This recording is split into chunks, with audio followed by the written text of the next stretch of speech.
Benjamin Netanyahu, Itamar Ben গভির, তোমরা কি ভেবেছিলে গাজায় রক্তের হোলি খেলে জিতে গেছো? তোমরা কি ভেবেছিলে আমেরিকার ছাতার নিচে লুকিয়ে থাকলে তোমাদের 7 খুন মাফ হয়ে যাবে?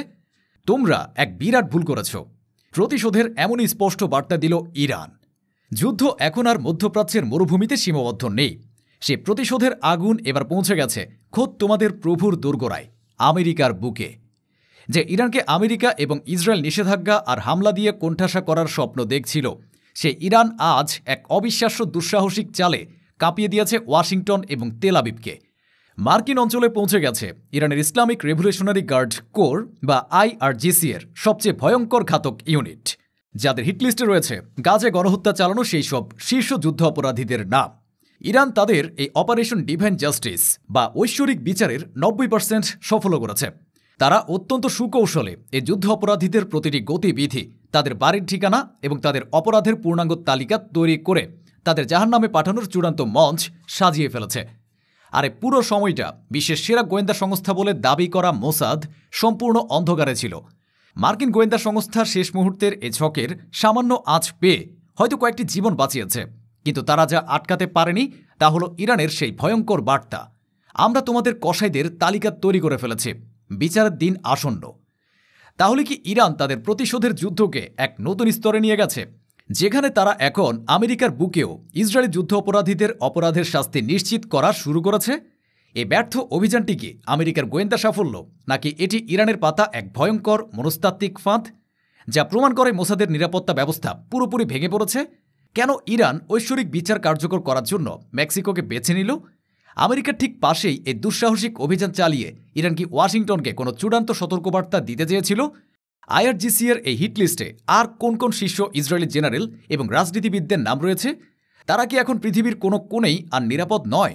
এবং এই ছায়াযুদ্ধের পেছনে রাশিয়া এবং চীনের ভূমিকা কি? তারা কি ইরানকে ল্যাটিন আমেরিকায় এই বিচার কার্যকর করার নেটওয়ার্ক তৈরিতে গোয়েন্দা তথ্য দিয়ে সাহায্য করছে?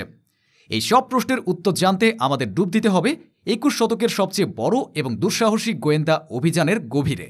আন্তর্জাতিক সংবাদ সংস্থা রয়টার্স যখন মার্কিন কর্মকর্তাদের বরাতে প্রথম এই খবরটি প্রকাশ করে, তখন ওয়াশিংটন এবং তেল আবিবে রীতিমতো ভূমিকম্প শুরু হয়ে যায়।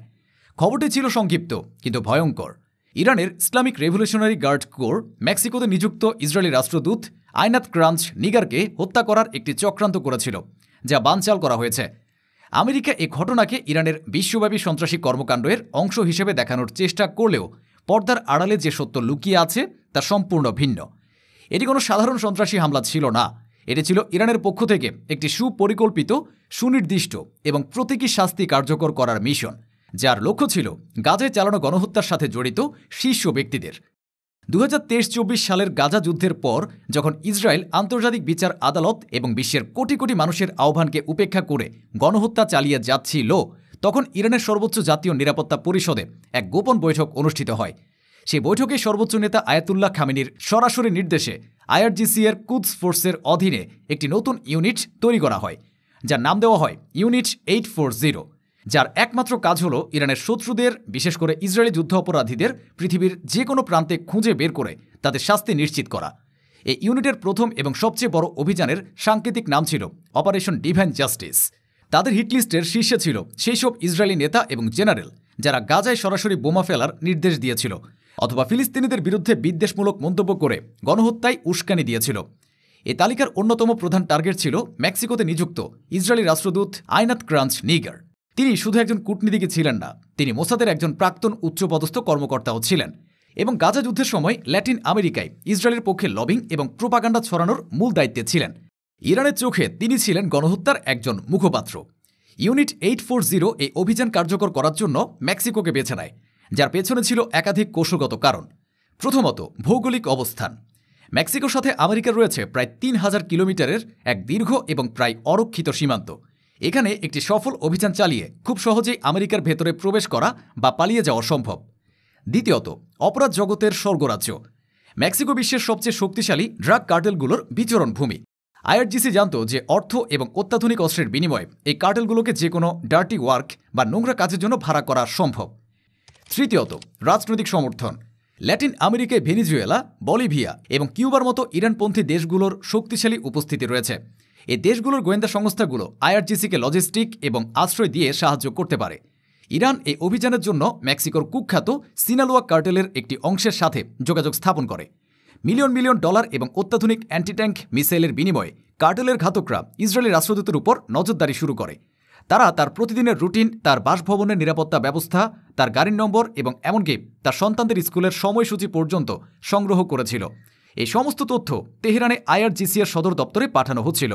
এটি ছিল অপারেশন ডিভাইন জাস্টিসের সেই 90% সফলতা। ইরান প্রমাণ করে দিয়েছে যে তারা চাইলে পৃথিবীর যে কোনো প্রান্তে তাদের লক্ষ্যবস্তুর বেডরুম পর্যন্ত পৌঁছাতে পারে। আর এই পুরো সময়টা ইসরায়েলের বিশ্বসেরা গোয়েন্দা সংস্থা মোসাদ কি করছিল? উত্তর হলো কিছুই না। তারা সম্পূর্ণ অন্ধকারে ছিল। মোসাদের ল্যাটিন আমেরিকার ডেস্ক ভাবতেও পারেনি যে ইরান তাদের নাকের ডগায় আমেরিকার বাড়ির উঠোনে এমন এক ভয়ঙ্কর ফাঁদ পাততে পারে।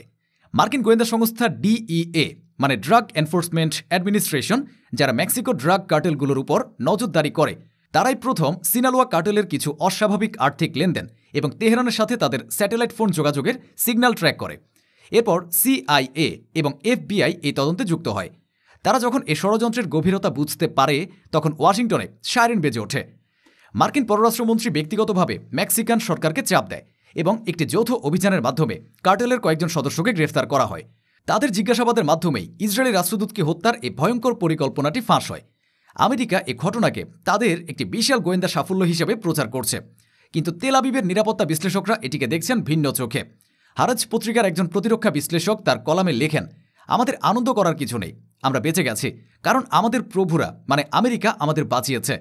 মোসাদ, যারা একসময় উগান্ডা থেকে আর্জেন্টিনা গিয়ে শত্রুদের তুলে আনত, তারা আজ নিজেদের রাষ্ট্রদূতকে রক্ষা করার জন্য আমেরিকার উপর নির্ভরশীল।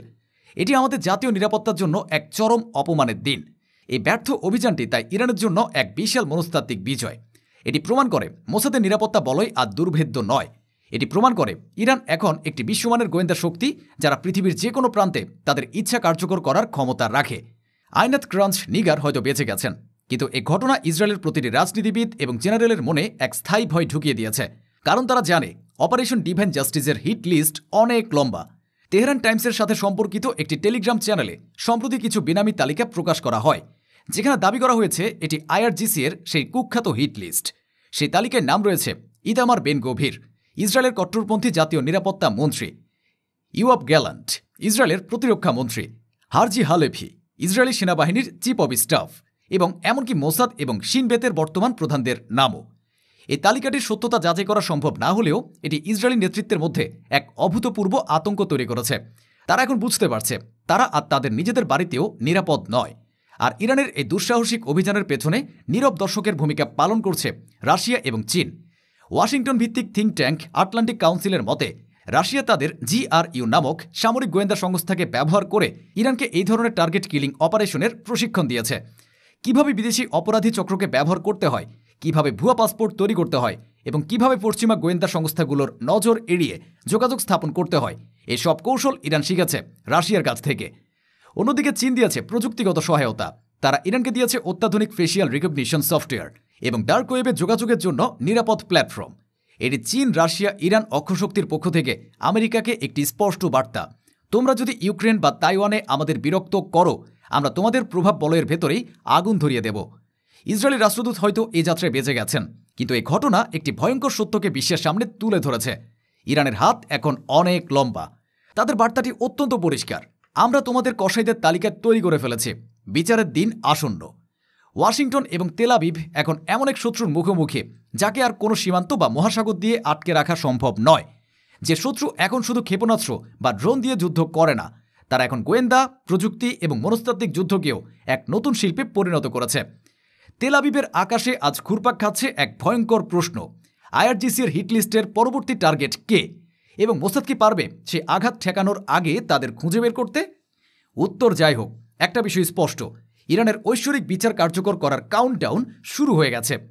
এখন প্রশ্ন আপনাদের কাছে, গাজায় চালানো গণহত্যার বিচার যখন আন্তর্জাতিক আদালত করতে ব্যর্থ, তখন ইরানের এই ঐশ্বরিক বিচার কার্যকর করার উদ্যোগ কি নৈতিকভাবে সমর্থনযোগ্য?